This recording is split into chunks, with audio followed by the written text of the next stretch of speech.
Hey everyone, welcome back to the channel. Today, we're repealing back the layers of history to look at a figure we all think we know, George Washington. We see him on our money, his monuments tower over our cities, and his name is synonymous with American liberty. But what if I told you there's a side to Washington that most history books barely mention?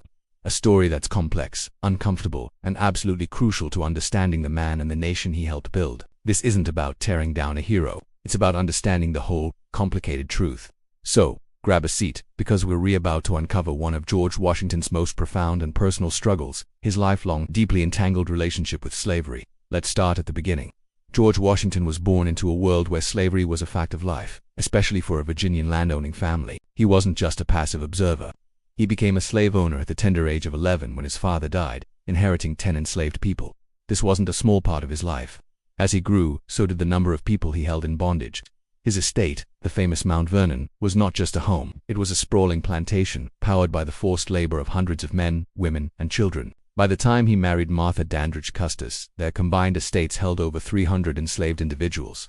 They were the engine of his wealth, cultivating tobacco, wheat, and other crops. They were carpenters, blacksmiths, and domestic servants. Their labor built and sustained the very lifestyle that allowed Washington to become the leader he was.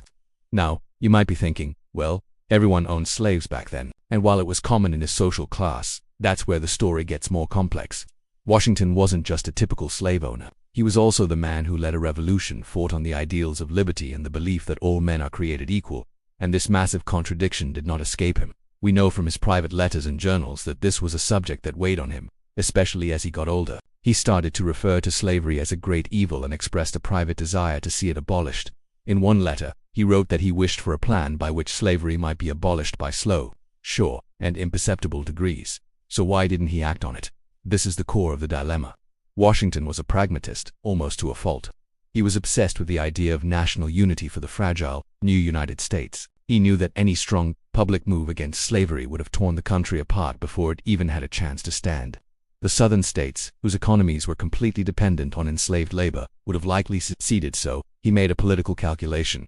The unity of the nation came first. He chose to kick the can down the road, hoping a future generation would solve the problem he and his contemporaries couldn't, or wouldn't. It's a choice that had devastating consequences for millions of people for decades to come. But let's get even more personal. It's one thing to talk about political calculations, it's another to look at his actions as a slave master.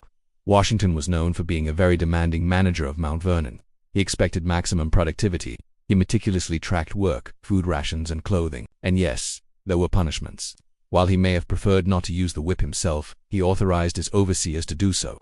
There are also records of him selling enslaved people to plantations in the West Indies, a fate that was considered particularly brutal and was a terrifying threat used to enforce discipline.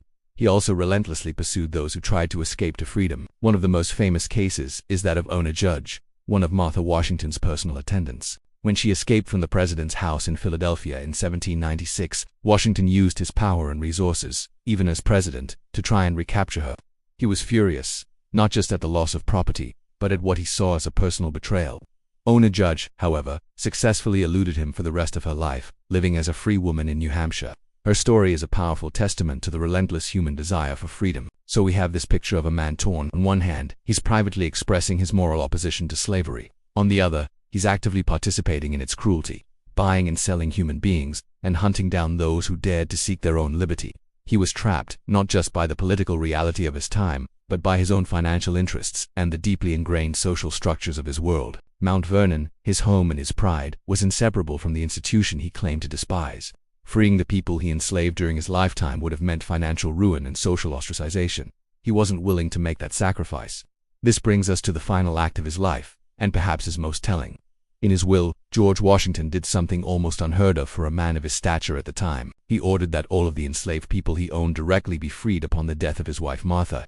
He couldn't bring himself to do it while he was alive, but he made sure it would happen after he was gone. He also provided for the care of the elderly and the education of the young among those who were to be freed. It's a remarkable, and in many ways, a deeply sad final statement. It's an acknowledgement of the wrongness of slavery, but it's an action taken only from the grave, when he no longer had to face the consequences. It's also important to note this only applied to the 123 people he owned himself. The majority of the enslaved people at Mount Vernon were owned by the Custis estate and were inherited by Martha's grandchildren, remaining in bondage. So, what is the darkest secret of George Washington? It's not some hidden scandal in the modern sense. It's the profound and deeply uncomfortable truth that the father of his country, the man who fought for American liberty, was a lifelong slave owner who never fully reconciled his ideals with his actions. He was a man who understood the moral stain of slavery but chose national unity and personal interest over immediate abolition. His story isn't one of simple hypocrisy, but of a deep, tragic conflict that sits at the very heart of the American experiment, a conflict between the soaring ideals of freedom and the brutal reality of human bondage.